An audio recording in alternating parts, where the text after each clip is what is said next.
So, guys, I promised this content yesterday. We're here for it today. I'm very excited for this. Probably the only one. But hey, what are we going to do? Question time, all right? Question time. It's a popular UK politics show where politicians and media personalities are invited on to answer questions from an audience who are drawn from the local area. It moves around from town to town, city to city. So like doing a show there, they have people from the local area come up and ask questions. Now, the latest episode is the biggest clown show I've ever seen. It had Zack Polanski, who, for those of you who don't know, is the leader of the Green Party, recently elected. He used to be a hypnotherapist who claimed he could enlarge women's breasts with the power of his mind. The Sun wrote an article about him, and he copes about it. And he's in favour of a wealth tax and a bunch of other stupid shit. He thinks landlords should be abolished. They've got a policy to abolish landlords. Very fucking dumb. Anyway, Zack Polanski's there. And then also on the other side, there's Zia Yusuf. And I don't know who I hate more. Between Zia Yusuf and Zack Polanski, that's tough, man. That's really tough. Zia Yusuf being the Brown Reform chairman, I believe, or something, or maybe deputy leader. Head of policy, that's what he is now. Head of policy. He used to be the chair, but he left for a while because he said he no longer believed that getting Nigel Farage elected was a worthwhile use of his time. He changed his mind on that, I guess. He was complaining about racial abuse from the party membership back when he left. But he's turned around, he's decided to forget all that and rejoin. So it's Zia Yusuf versus Zack Polanski, really. Those are the stars of the show. And it's terrible. It's terrible. It's really bad. Really funny, but not a good discussion at all. So let's take a look. Let's see. Tonight, Question Time has come to Shrewsbury in the beautiful county of Shropshire. Our audience, as always, reflects the electoral picture across the nation. Welcome to Question Time on the BBC News Channel, on the iPlayer and BBC Sounds.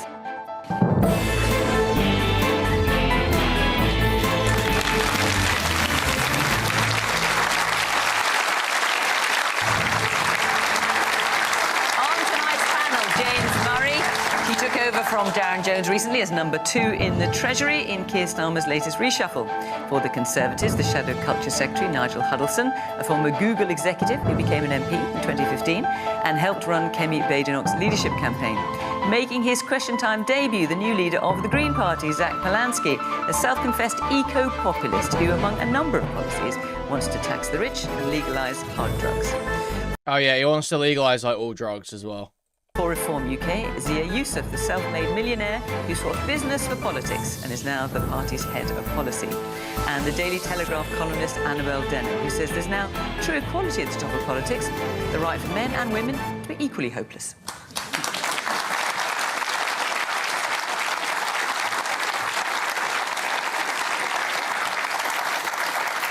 Welcome to the programme. Here we are in Shrewsbury or Shrewsbury. Yes, depending on how you say it, as I've been informed. Welcome to the panel, and welcome to our audience here, and of course, welcome to you at home. Do join in the conversation on social media if you feel so moved, otherwise just sit back and watch. Right, let's take our first question tonight, which is from Henry Whitaker. Was Robert Jenrick right to complain about not seeing a white face in Handsworth? So Robert Jenrick, who is... So, okay, I'm going to try and do sort of like, you know, as much transformative commentary as possible here. So those who don't know, Robert Jenrick... was sort of like the hopeful for new Conservative Party leader. Kemi Badenoch is leader right now.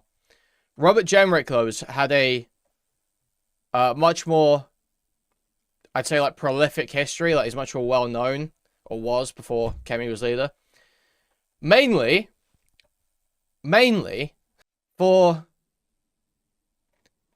an instance where he basically... showed up at an asylum processing center for children. So it's for children who are asylum seekers. And he saw basically that there were murals on the walls that you can see here of Tom and Jerry and Mickey and Minnie Mouse. He showed up here. He saw there were murals here. And he thought, well, the thing is that the reason why there's so many asylum seekers coming to this country is because we give them such a good deal. We're giving them such a good deal. So to make sure that we're not giving these asylum seekers a good deal and attracting them to our country instead of anywhere else, I'm going to order this asylum center to paint over these murals. The pictures of Mickey and Minnie, because there's just so many kids. All the kids are just coming to this country to see our Mickey and Minnie Mouse murals and our Tom and Jerry murals inside the asylum processing centers. So let's paint over this, because we don't want them to be too comfortable while they're waiting for their asylum application to be processed. We don't want these fucking 12-year-olds to feel too safe, you know. Let's make these great. Let's do some murals of their war-torn home countries. How about we do some like deserts with ruined mud huts and some people like bleeding out and strewn across the ground? How about we really like, you know, like remind these kids of like, you know, what they could be seeing, Make sure they're grateful, you know. So that's Robert Jenrick, and then he had this just like bizarre moment. He had this bizarre moment in the lead up to the conference, where basically a local area, I believe it should be in here. He was doing like a little speech at like some local place. I don't know if it's here actually. And he was recorded by some journalist saying, "Oh, I was there for 90 minutes and I didn't see another white face the whole time." So basically he was just bitching about not seeing any white people when you went to this town. Which is, you know, you might hear a reform councillor or something say something like that. You wouldn't usually hear it from a Conservative MP. They tend to try and take a more, like, fiscally responsible, not racialized, like, just typical right-wing, traditionally right-wing approach, even if they are want more immigration control. They typically don't want to go out and just say, yeah, we don't want a bunch of brown people here. That's not the Conservatives. Maybe Reform, not the Conservatives. So it was a little bit of a crazy thing for him to come out and say. Yeah, they have lurched further right over time, but Kemi Badenoch has been very careful not to go as far as Reform. So, for instance, like they just announced they're leaving the ECHR, and that's been done after a long period of seeking like legal advice and counsel and shit. Whereas Reform announced it a long time ago. But Kemi wanted to like build up this perception of like, oh, we've actually done the thinking, we've done the work, and now we know this is a good idea. Even though it's not, it doesn't really change anything. Most of the issues are with our courts. And so leaving the ECHR really wouldn't do a whole lot. So they're trying not to go that far, but Robert Jenrick went a little bit further. And then he did this whole speech at the conference that seemed pretty clearly like he was making like a covert leadership bid. You know, like he has been angling for leadership for a long time, because it's sort of accepted that Kemi won't be there for very long. And, but it seems like he's totally nuked that. Basically, people seem to have rallied around Kemi for a bit now. He took it too far. Yeah, he Burnham maxed. He launched his leadership bid a little bit too early, showed his hand, and played this, like, retarded game with, like, the white faces comment. And it seems like it's fucked him. Seems like people are just sort of rallying behind Kemi for the time being until they see someone else. So I think Robert Jenrick's kind of screwed now. So we'll see how they handle this. The Shadow Secretary of State for Justice, a former immigration minister, made some comments which were leaked. Made these comments relatively recently, saying that Handsworth in Birmingham, which is just about, what, an hour from here, was one of the worst integrated places he'd ever been to, that he hadn't seen another white face, and that that's not the kind of country I want to live in. Since you asked the question, Henry, what's your view? My view is we've never heard anyone complain about not seeing a blackface or pain. So basically, it's like you think white's you better. You weren't happy with it? No. Okay. Nigel. Yeah, I think the comments were made. The thing is, it's like totally like brain dead to cry about, oh, I haven't seen another white face in fucking Hounslow. Yeah, no shit. Hanslow's been an immigrant community for like the last 50+ years. Probably more. No shit. This is the way it's gone forever. People move to these immigrant communities. New communities move there. They move to these immigrant areas. They gain money. They work in the city. Generations sort of like integrate and disperse out through the country. That's typically how this goes. I understand when there's areas that didn't used to be immigrant areas that suddenly feel like they're turning into like enclaves out of nowhere. Understand that. Hanslow's always been sort of like a low-income, slummy immigrant area where that's where new communities that have moved to this country that don't have a lot of money yet, don't have a lot of wealth, that's where they go. So, I don't know what you're fucking complaining about, really. I've been in Knightsbridge for 3 hours. I haven't seen a single poor person. Yeah, exactly. Like, this country's not integrated. Like, that's just you went to like one of the areas where it's like, yeah, that's what that area is, and always has been. But has stood by them and defended them on the basis that it was a statement of fact of his experience of walking around that area. Now, none of us were with him, but if he was making that statement, then I think that's a fair statement to make. Yeah, exactly. They move out and get replaced by other immigrant communities. It would have been like Jews and whatever the fuck before. Yeah, exactly. Like, it just, this has happened forever, you know? This happens in like almost, this is just immigration. This is just how immigration patterns happen. A new group move to a country. They might congregate in the same area. Over time, they generate wealth and disperse. This is not new stuff. This is really not. It shouldn't be terrifying to you. It shouldn't be confusing. You should, you know, really be able to figure this out, especially as an MP. What was most important, the bit that probably hasn't been talked about so much, is the commentary he said after about the concern that raised about the lack of integration, and that he would like to see more societies and more parts of the world, and in particular, you know, some of our major cities, where it is obviously and transparently more diverse, therefore signalling integration to the degree that he would like to see for, I think he specifically mentioned for his children, for example. Right. So I think that was a fair point to make. Now, people may disagree with the language that Robert used. He's a very robust individual, but I say it was a statement of fact. His children aren't going to grow up anywhere near fucking Hounslow. Like, it's just like crazy. People make statements like that. Yeah, Robert Jenrick. Yep. Like, what part of Robert Jenrick's kids' upbringing or life is going to be affected by there being fucking brown people in Hounslow? Seriously, what part of it?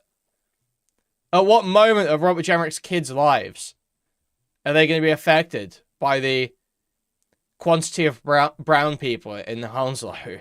It's no bearing. It's got no bearing. Making, I think, quite an important point about the lack of... Did you agree or disagree with his language? Well, I can't disagree with... well, he was making a statement of fact about what he saw, so that's for Robert to say, and he's supporting... There's a value judgment baked in. Thing, let's be serious. Frankly, it's good in some ways. We're now having a debate about the very point he was raising on integration or lack of in British society, and it is a concern. Okay. Woman, there was a woman there who had her hand up. Was like, oh, there you are. Yes, we're slightly further back. Handsworth has kind of always been a place that has been produced such amazing culture with poets like Benjamin Zephaniah, Steel Pulses. I think to say that it's poorly integrated into our society is just, it's unfair when it's produced such amazing, you know, talent and art. Okay, what about the man here in the front? I'm from Birmingham originally, and I worked in Handsworth many a time, and I can honestly say, someone to come into my city, spend 90 minutes there and make that sort of statement is totally... The way the country is at the moment, how does that make the people who live in Handsworth, work in Handsworth, the people of Birmingham feel? I think you're making a really important point there, because, by the way, I'm a West Midlands MP. I spend a lot of time in Birmingham. Birmingham is an incredibly diverse and vibrant city. He was talking about the very specific area he was going in. Wasn't saying the whole thing about Birmingham, and actually we do celebrate diversity. That was the point. So I do spend a lot of time in Birmingham. He's so talking about Robert Jenrick spending 90 minutes there. Yeah, look, I mean... He doesn't I'm always in Birmingham, actually. Shut the fuck up. I hate when MPs say this shit. You probably don't spend any time in your own fucking constituency, let alone anyone else's. You're not out on the street in fucking Handsworth, in fucking Birmingham. You're not fucking out there seeing shit. You don't do shit. You don't go anywhere. Stop the fucking bullshit. I hate it. But no, I don't go there very often, but... Because you don't. Handsworth. Well, Robert himself... He doesn't know the people of Birmingham, and he doesn't know Handsworth. He spent 90 minutes... Robert was actually born in the West Midlands. He was born in Wolverhampton. Yeah. Right? Yeah. And I believe he lives in a village of less than 200 people with one coloured black face. Let's go around the panel. It says it all. Zach. I hear your anger, and I think you're right to be angry. I think we should all be angry when we had 14 years of Conservative austerity. They shut our libraries, shut our community centres. And then to say integration is a problem. How do you expect people to integrate if you've taken away their services? Now, look, I'm going to Handsworth I don't even know what that's supposed to mean. What is that even supposed to mean? Okay, seriously. What is Zack trying to say there? Oh, well, maybe they would integrate if they had buses? How would that change the proportion of white people that are there? That's what Jenrick's complaining about. You've either got to fight the premise or... I don't know, man, because... What sense does that make? That's not a response. That's not a response.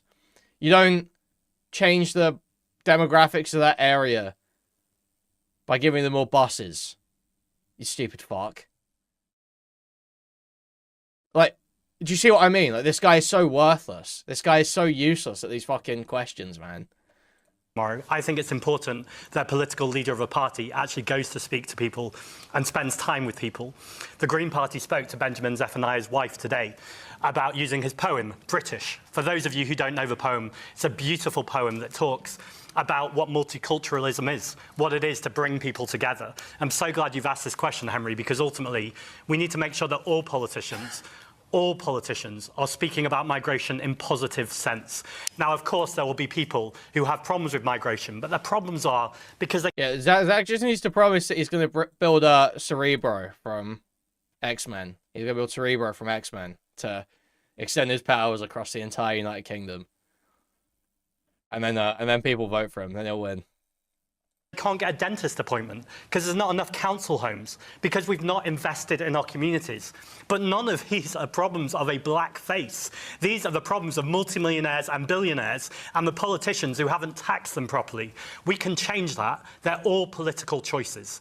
Let's make different political choices. Zia.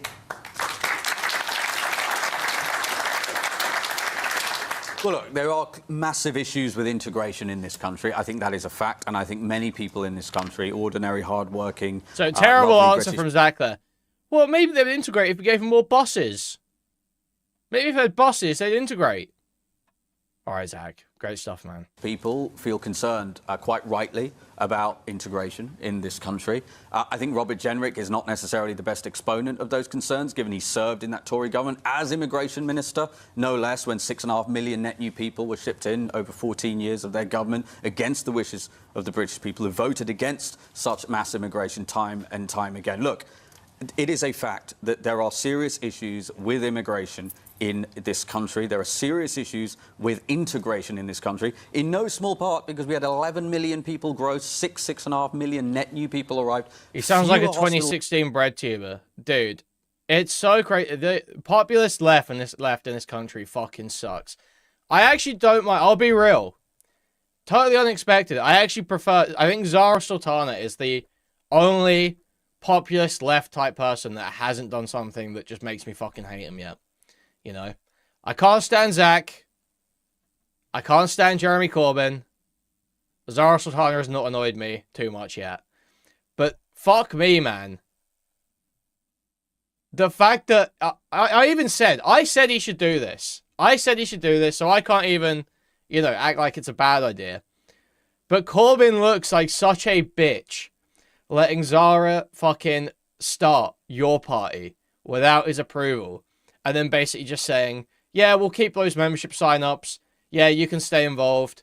In fact, you can basically be second in command. Fuck the Gaza Independent Coalition. You know, sorry, I shouldn't have tried to stop you. Corbyn is like a total doormat.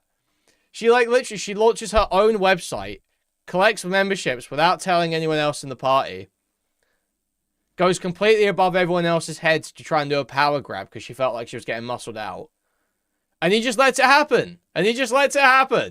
What a bitch. What an absolute fucking doormat. Seriously. Beds. The Tories left the country with fewer hospital beds than when they arrived. They left the country with He's like 400 our version of Bernie, except he's like not as cool. He's like feckless compared to Bernie. Like Bernie gets out there and Bernie's like talking some fucking straight sense, you know. Bernie does those addresses and he's like, this country, this government, you know, it's like, it's awesome. Jeremy Corbyn is just like gay. The guy just sucks. He's like weak. He's lame. He's not very smart. He just fucking blows. Yeah, I way prefer Zara Sultana at this point, to be honest. She just does a way better job of speaking. Way better job of seeming like she gives a fuck. Corbyn is just wet, bro. Prison places. That is why people are so fearful about getting sick right now. That is why people are fearful of crime and so many violent criminals have to be released early because we lack the prison space. So the Tories catastrophically mismanaged the country. And as bad as this Labour government are, nobody is more accountable for that than the Tories. And they're in the check shirt. Massive issues with integration, Mr. Yusuf. You know, that's such a generalisation and such a polarised thing to say. The British public deserve better than that, to be honest. The vast majority of people in this country live very happily and very peacefully together. The Tories have done a terrible job. One other thing that Mr. Jenrick said was that Handsworth is a slum. It's a slum possibly due to 14 years of terrible Tory rule in this country. But, Mr. Yusuf, tonight you will say everything... I'm gonna be... I mean, yeah, it's also just like a low-income area. Like, they always kind of feel like a bit shit. It's a low-income area in a city. It's got, like... I looked this up. I was looking this up the other day. I'm pretty sure... 1 minute. Yeah, it's like what... It's like, the most densely populated area of Birmingham. Like, it's got a bunch of HMOs and shit. Which housing multiple occupations, yeah, with multiple families or whatever living in a single property. It's like literally one of the most densely populated areas. Yeah, they feel like slums. No, the fucking infrastructure usually can't keep up with it. This happens in pretty much every country. It's like, it's difficult to fucking avoid. Yes, all cities, all big cities have shitty areas where a bunch of poor people who work the shit jobs in the city live. And they're not very good. Like, I don't know. Should they be improved? Yes. Yes, you should try and add infrastructure and make sure they're served. I don't know what you're supposed to do past that, though. Like, they're always going to be kind of like slums. They're always going to kind of suck. There's a low fizz in the audio. Can anyone else hear that? Or is it just Big Terry?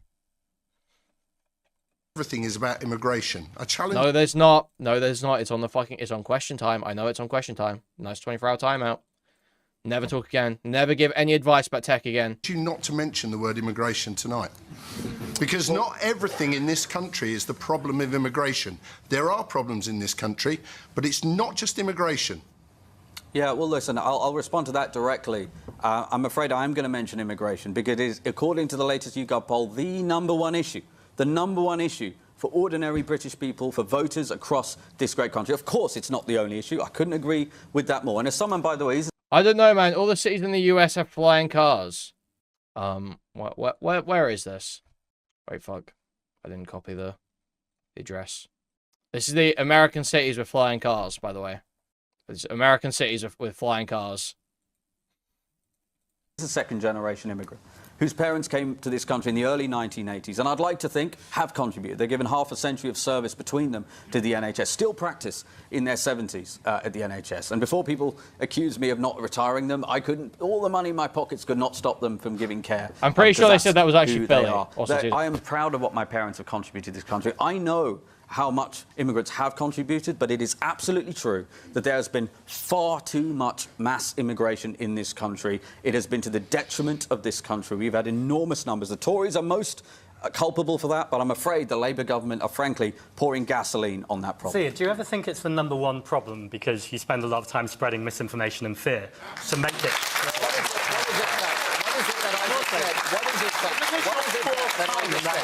Zack, what is it that I just said was misinformation? Zack, with respect, you just accused me of spreading misinformation. Please tell me, and the people watching at home, what is it that I just said? Because you've said the first bit, which is correct, that we don't have enough prison spaces, that we don't have enough NHS beds, and that we don't have investment in our communities. What immigrant has taken away those resources, as opposed to those resources being funded? So you can't blame austerity on one hand, but then say it's the immigrants. The immigrants haven't caused austerity. The same Thatcherite policies that you and your party support, and the Conservatives, are what have caused the devastation in this country. And you should take responsibility for that too. Do you think that 6.5 million net new people arriving inside 14 years, 11 million gross new people arriving in this country, against the wishes of the British people, by the way, who voted against such things in 4 consecutive elections, you tell me, you don't think that's going to put pressure on public services? Well, first of all, we were told Brexit would bring down... down... Let me wind this back. So you spend a lot of time spreading... into how much immigrants have contributed, but it is absolutely true that there has been far too much mass immigration in this country. It has been to the detriment of... But how are you quantifying that? Zia Yusuf is a fucking retard. There's been too much mass immigration, like, based on what? Based on what? The only metric by which there has been too much immigration as a whole is that it makes some people feel uncomfortable. Like, it's all political. It's all political. It's all emotional. I honestly don't know. I have never seen it substantiated that any issue has actually been caused by mass immigration. So, oh, this population has a slightly higher crime rate, even though crime's down across the country. Isn't that terrible? Oh, look, we're the rape capital of Europe now. Just completely ignore the fact that a bunch of people have changed how they count rape statistics and that reporting is increasing in time and that no expert actually agrees that rapes have gone up. And then there's this fucking retard, Matt Goodwin, on Twitter. The next time someone says the NHS will collapse without migration, ask them, why do half of British-trained doctors not have jobs? So this is because after doing the foundation of the medical degree, you have to do training, and there is a limit on the amount of supervisors that we have in Britain. We actually have enough supervisors to get people trained. So we have a bottleneck in the training. So that's why half of British trained doctors don't have jobs, because we have a bottleneck in the training, because you can't complete the training because we don't have enough supervisors to carry it out. Why do medical schools reject thousands of British kids each year? Because they have imposed limits on the places according to those training bottlenecks. Well, if there weren't migrants in the UK, we wouldn't have had to burn down the hotels they live in. Have you thought about that, genius? Thank you for the $5. Thank you, Jimberly. Why did only 0.7% of Boris Wave visas go to NHS doctors? Because you're being very specific in saying doctors so that you can exclude all of the other NHS jobs that went to people that hold Boris Wave visas. Because most of those were in the care sector. Most of those were NHS jobs in the care sector. They weren't explicitly doctors. So, like, every aspect of this is just like a total blatant, dishonest fucking... Like, there's a reason why he's posting questions instead of posting conclusions, you know? There's a reason why you're posting questions here. It's because you're a dishonest fucking hack. Just try to be like, well, why isn't this okay? Don't you think that's because of immigration? When it's not. When none of it's because of immigration. It's never because of immigration. Whenever you look into any of these things, it's never because of immigration. Ever. Why is immigration so crucial for the British health system? We don't have enough ability to, like, that's why we've got such a reliance. part of why we've got such a reliance is because we have this training bottleneck. We don't have the supervisors to train people up. So we end up to fix short-term labour shortages, importing people from other countries. They're shit jobs that no one wants to do, especially in the care sector. British people don't want to do them. Because they're like low, like the NHS needs to fill those jobs at a low cost, you know. Like we need loads of carers to take care of all the fucking old people we've got. The NHS has to fill those jobs at huge amounts of super high numbers for low costs because the NHS is already failing. So we end up bringing in immigrants to do it. We needed a huge surge of them during COVID or after COVID or whatever. That's what the Boris wave is. And that's where a bunch of them came from. This country, we've had enormous numbers. The Tories are most culpable for that, but I'm afraid the Labour government are frankly pouring gasoline on that problem. Zia, do you ever think it's the #1 problem because you spend a lot of time spreading misinformation and fear to make it? Yes. People in the UK, often medical students in the UK, will often go to Australia after uni because they can actually get the training and start working there. Zach, what is it that I just said was misinformation? Zach, with respect, you just accused me of spreading misinformation. Please tell me, and the people watching at home, what is it that I just said? Because you've said the first bit, which is correct, that we don't have enough prison spaces, that we don't have enough NHS beds, and that we don't have investment in our communities. What immigrant has taken away those resources, as opposed to those resources being funded? So you can't blame austerity on one hand, but then say it's the immigrants. The immigrants haven't caused austerity. The same Thatcherite policies that you and your party support, and the Conservatives, are what have caused the devastation. I think we should introduce a policy. Have it be that all of your social media is shown to, when you reach end of life care, all of your social media is shown to the care staff. I think that might inspire some of these gammons who are quickly approaching retirement to, maybe watch for the next few years, you know. Maybe don't talk shit on all the brown people, because, you know, you're gonna be in a rough spot. You can be in a rough spot in like 5 years. In this country, and you should take responsibility for that too. Do you think that 6.5 million net new people, that along with the national service, 65-year-olds, 11 million gross new people arriving in this country, against the wishes of the British people, by the way, who voted against such things in 4 consecutive elections? You tell me, you don't think that's going to put pressure on public services? Well, first of all, we were told Brexit would bring down immigration. Actually, what it's done is brought up immigration. And you can blame the Tories for that. So there was a mess that Nigel Farage started with that when he gave misinformation I to the don't believe Nigel Farage was in government for those 14 years. Oh, yeah, I think he was pretty around, though, and on Question Time quite. No, he was not in government, I'm afraid. OK. All right, tell you what. Should we hear a bit more from our audience? Man in the blue sweater. See, guys, this is, like, despicable from fucking Reform and Zia. Try, like, totally deflect any blame for... Like, I understand... It is David Cameron's fault. Brexit is David Cameron's fault. The idea that Farage is just going, oh yeah, Brexit was nothing to do with me. It's nothing to do with Farage. He wasn't Prime Minister. He wasn't... No, you were like the #1 campaigner. Well, first of all, we were told Brexit would bring down immigration. Actually, what it's done is brought up immigration. And you can blame the Tories for that. So there was a mess that Nigel Farage started with that when he gave misinformation to the public. I don't believe Nigel Farage was in government for those 14 years. Oh, yeah, I think he was pretty around, though, and on Question Time quite. No, he was not in government, I'm afraid. OK. All right, tell you what. Should we hear a bit more from our audience? Like, dude, you can't just deflect all blame for Brexit by going, he wasn't in government. He wasn't in government. Dude, he was the #1 campaigner. Man in the blue sweater. When it comes to integration, why don't we stop talking about the colour of people's skin and start talking about shared values and social cohesion to start to bring the country back together? What are the panel's thought on that? OK, and let me just hear from the woman behind you as well in the glasses. Hello. I was just thinking that if Robert Jenrick came to Shrewsbury and spent an hour, he would probably say there's no black faces, but it's just a generalisation. It has no bearing whatsoever on the integration within our country. James.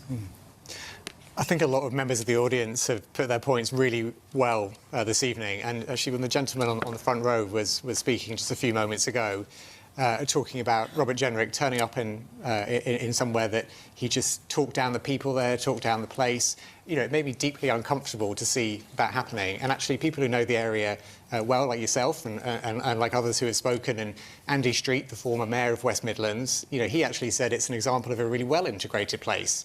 You know, so I think there are people who know the area well who are talking positively about what the area has to offer. And I felt really uncomfortable seeing how Robert Jenrick approached it. Now, Did you also feel uncomfortable when Keir Starmer talked about the United Kingdom risking becoming an island of strangers? He wasn't talking about Handsworth in particular, he was talking about the entire nation. Well, the point he was making is about... The thing is, this is such an easy defence. I hope this Labour guy manages it. Such an easy defence, because that speech was explicitly about shared values. It was about shared values. It was not about brown faces, black faces. That is not what he was saying. He said very explicitly, he was talking about sharing values, working on a, common project in the country. Cohesion, and that's actually a point which is being raised here tonight. And look, a lot of people here have talked about integration. And when people are talking about integration, integration is an important question for us to have. We're investing £5 billion in local places to give local people that power over the local areas. But actually, it's not just about government. This question about integration is not just about government ministers coming along and saying what we're going to do, as important as that is. It's also about all politicians, about people in the media, about all of us in our daily lives, playing our role in having a more empathetic society where we look after our neighbours, we have respect for each other, and we operate as one country. All right, let me just hear from some more people. Yes, the man there. Good answer, I think. I'm from Liverpool originally, which is a very multicultural city. I've lived in Birmingham for almost 10 years, or previously, and I work there at the moment. I've never felt that there are areas that are not approachable. I thought that the language that Robert Jenrick used was... It's endemic of the society that we live in now. It's driving divisiveness. The Reform Party is at the head of that table. The Conservatives haven't done very much for that. But I'd like to hear the panel say how we can move away from being as divisive with our language and how we can try and bring more inclusivity. All right, let me hear a bit more. Yes, man at the back there. Yeah, I guess my biggest takeaway from the discussion so far on this is that both Kemi Badenoch on Radio 4 earlier this week and now our Conservative panel member here tonight, both... Whoops. Dude. I just changed category and it changed my fucking chat. What the? There we go. Defend vehemently Robert Jenrick's comments. And then we have Mr. Yusuf, who not only is happy now throwing petrol on flames of immigration, but expands the issue to integration. Apparently we live in a very badly integrated country. I lived in Shrewsbury now for about 5 years, and I've lived in Shropshire. Yeah, for spin up the bot, turn on the bot farm, for over about 30 years. I think we here have seen an increase in the number of immigrants living in Shrewsbury. When I first moved to Shropshire, it was a... Jarvis, spin up the bot farm. Jarvis, post Aiden Project's address in chat 5,000 times. Whites-only area. Now, happily, we see a mixture of cultures, and I'm happy that I'm living here in a culture which is becoming more enriched. As somebody else has said, I think if Mr. Jenrick had spent 90 minutes in Shrewsbury 10 years ago, would he have said, oh my goodness, this is a dreadful place, there are no black faces, it's not a country I want my children to grow up in? Annabelle, so Henry's question was Robert Jenrick right to complain about not seeing another white face in Handsworth? But we've had two people now saying, what about the language and the divisiveness of language? Well, I've actually found the response to Robert Jenrick's comments very troubling, because I think for too long people in Britain have not felt that they are able to speak out about concerns that they may have over immigration. That might be the numbers, the fact that in one single year we had net migration of 906,000 people coming. Okay, but yeah, you can say, oh, I'm concerned about the number of immigrants coming here. But where do you go with that, right?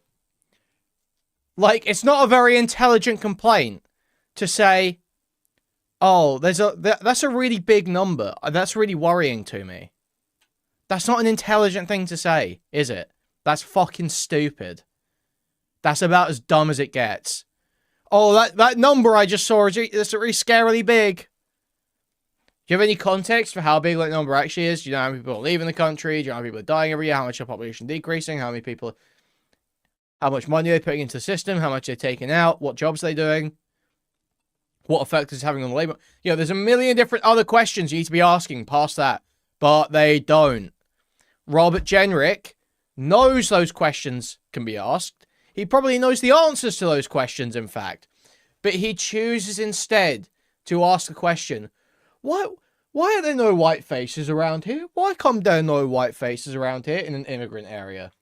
So, just having concerns is one thing, but you need to actually do something. You need to go somewhere with those concerns. What is the point of just saying, I'm concerned about the number of immigrants, and then never looking into whether that number of immigrants having a bad impact, whether, you know, what the ways to bring down that number of immigrants are. Like, if you ever go anywhere further than that, yeah, you are kind of just a racist fucking loser, actually. Yeah, you kind of are just like some xenophobic fucking loser who sat there like, oh, well, I saw a big number on the BBC the other day. That's really scary. Lots of brown people. Yeah, that kind of is it. Here, not all of whom are going to be net contributors to our economy, but also people... Wow. You're telling me that there will be individuals within a huge swathe of people who aren't net contributors? Wow. Wow, thank you. Wow. What great novel commentary. See, it relies on you never engaging with statistics or, like, the actual truth of immigration. It entirely relies on that. Because she has to literally go, she knows that it's a net benefit. So she just go, oh, well, some of them won't be net contributors. Yeah, no shit, you silly cow. About concerns that we have over immigration. That might be the numbers, the fact that in one single year we had net migration of 906,000 people coming here, not all of whom are going to be net contributors to our economy. Yeah, Jenrick was only immigration minister for a year. How could you possibly understand all the nuances? Also, people are concerned about the failures of integration. And yes, certainly relative to other Western European countries, we are a very successful multi-ethnic society. But I don't think anybody can deny that there is more work that needs to be done. And when politicians stick their head above the parapet and they express some of these views, and perhaps you might find the language that Robert Jenrick used. Dude, they have been sticking their head above the parapet and expressing these views for the last 15 fucking years. Okay? They just keep getting worse and worse. The views keep getting worse and worse. So stop crying about people pointing out that the views are fucking terrible. Yeah. We're kind of at a new low with, oh, I was in Handsworth the other day. I don't see a single white face in the whole hour I was there. We're kind of at a new low with that. The more people stick their head above the parapet, the worse and worse it gets.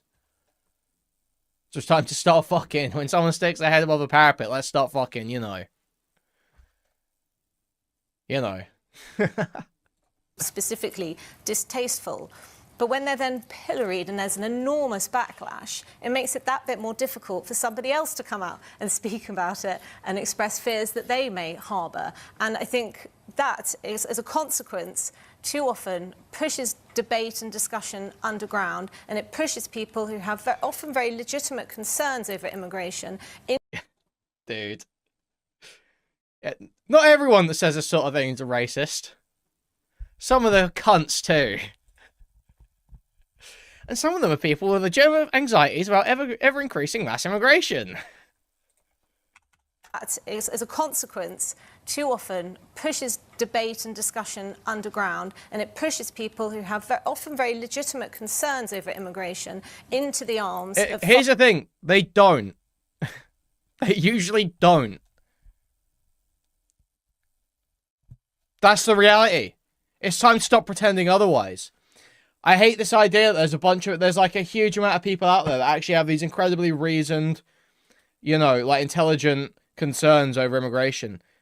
No, they see some dinghies on the news and they're like, oh, that's really scary. That's really scary.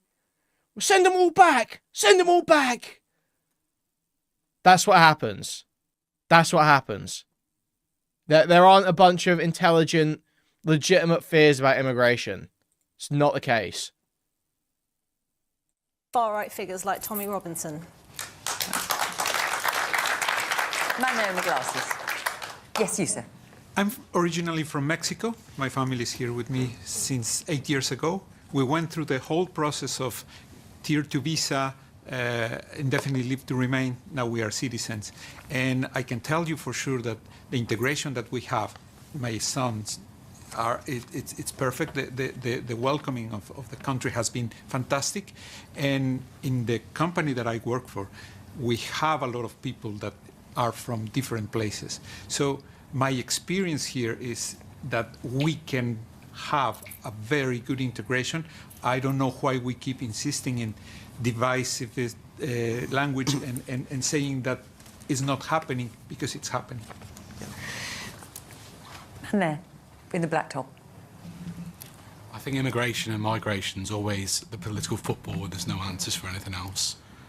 The NHS is on its knees. Facts. Social care is a major important thing to be looking at in the future. AI itself having an influence on jobs in the future for people that are up and coming and younger. This guy does have a very Where's small face in comparison to his head, doesn't he? Plans and all the arguments coming from the policy and different parties from that. There isn't anything. All they want to do is throw the immigration football around and just blame the migrants all the time. Do you think there's too much about that? I'm sick of hearing about it. This guy is like 5'5" chud if he went to the gym. Do you know what I mean? People are aware that people are coming in. We've heard it for years. Every time there's nothing to be answered about, they just throw the immigration thing out again. And that's why the Reform Party is the answer, because of the immigration being an important thing to think about. Can I just come in here? I think there's a couple of things I'd just like to say. First of all, if any of you had listened to the whole discussion that Robert Jenrick had, if any of you listened to Robert Jenrick's debate and discussion at Conservative Party conference, which we probably should have been talking about, you'd get a completely different feeling and a message of tolerance and inclusivity. That was the point. Maybe we ought to wonder why it is that during Conservative Party conference, a leaked message came out on a very minute thing, on a specific area, out of context, and was then sent to the media during Conservative Party conference. Come on, we're not that stupid. There is a reason why somebody did that, instead of, and to stop us talking about the positive things, for example, that... I hate that this fucking dipshit Tory tries to pretend that it was like, it must have been like Labour or Lefty that recorded Robert Jenrick saying that and leaked it. No, I wouldn't be surprised if it was another Conservative trying to fuck him over. Like, let's be totally serious. He was making a leadership play. He was making a leadership play. There was every reason to try and take him out for any sort of like Kemi loyalist. That, you know, that is absolutely, if you were a Tory and you wanted to stop Robert Jenrick getting leadership, the best thing you could have possibly done was recording him saying that and leaking it during the Conservative Party conference. And that's been demonstrated. That's been demonstrated. Because it seems like he's basically been shut out again. He's like 5 steps back from where he was. That we talked about at Conservative Party conference, or indeed all the other party conferences, in order to divide. It's exactly the point that has been made here. Some people play things in order to cause division, and we shouldn't be playing at that. And actually, if you were at our conference, you would have heard a different message. It's all okay to talk about it at political parties. Talk about it in Parliament and get things through. Yeah. Sort things out. Yeah. And believe me, look, answer. and the conversation we've had today, I hear in my constituency all the time. We do engage. The only thing... You cannot... Literally, you need to say some shit like, you're in government for 14 years. You guys are in government for 14 years. Every time. Just always remind Tories that they just got out of government for 14 years and any complaint they give is just total nonsense. And believe me, look, and the conversation we've had today, I hear in my constituency all the time. We do engage. Immigration is a big issue, but we're talking about a much broader variety of things here this afternoon. Woman at the back.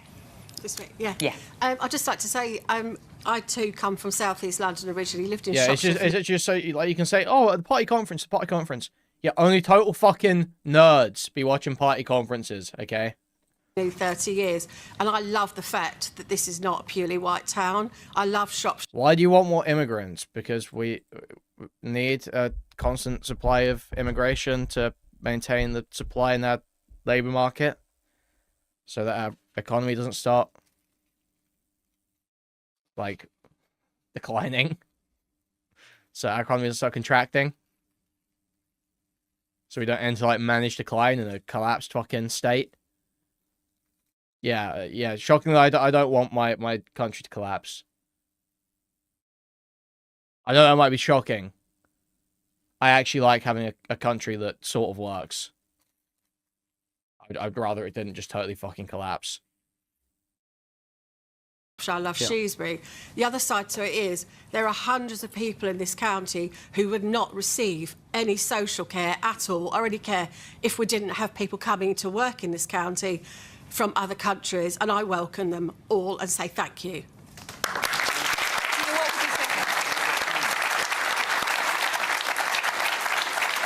So, look, it's great. You know, we've obviously had a lot of people in this audience asking questions who clearly are delighted about the levels of immigration, and that's fine, like, genuinely great.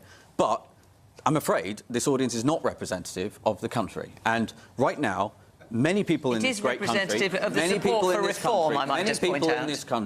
Many people in this country feel massively betrayed by the Conservative Party, who, by the way, in their 2010 manifesto, their 2015 manifesto, their 2017 manifesto, their 2019 manifesto said they would bring net migration down to the tens of thousands. Instead, they left office with that number at over 1 million, and 6.5 million net new people arrived inside their 14 years of government. And let's talk about the health service, because again, this is a lie that is peddled. You could restaff every doctor and nurse in the NHS, which is close to my heart because my parents have given their life to it. You could restaff every doctor and nurse with just 1 year's net immigration based on the rate of the last 3 years. And there is currently an employment crisis for doctors in this country. Look at the British Medical Association, who are on their knees pleading with the government, saying half of the homegrown British doctors who are in their foundation year do not have a job. Let me say that again. Yes. Why is that, Zia? It's not because of immigrants. It's because of a bottleneck in the training process. Doctors in their foundation year, as in they haven't been trained yet. That we have a bottleneck in the training process. We don't have enough supervisors to train those doctors. That's why those doctors don't have jobs. So all he can do is fucking bullshit. All he can do is bullshit. Again, half of the homegrown British doctors in their foundation year do not have a job to go to. So, I'm sorry, the notion... Well, a lot of them go abroad for the training. Like, they go to Australia for the fucking training. Because you can't get... You do the medical school, and then you can't start working properly. And I don't in any way misunderstand why people take the view, because it is a lie that is peddled. The notion that the NHS needs more immigration to function is the opposite of the truth. The NHS is in part buckling under the pressure of enormous health tourism that is happening, and our own doctors, our own British doctors who are struggling, and the BMA's on its knees right now begging the government to create more training places for them, because there's 50% of them, according to the BMA, you can look it up on their website, do not have jobs. OK, I'm going to move on. I know one comes out, but you'll definitely get your chance. Right, I'm going to take another question now, but before I do, I just want to say where we are next. I don't think there's any plans to improve it. It's just like, it requires a lot of money. Like Nathan was saying, like, I think you don't get paid a lot of the time. Supervisors don't get paid extra. It's kind of just expected. So they will opt out because they don't have time to do a bunch of unpaid work. So like you could stop paying and shit like that, but there probably are ways to change it, but it costs money. Like, it's all fucking costing money.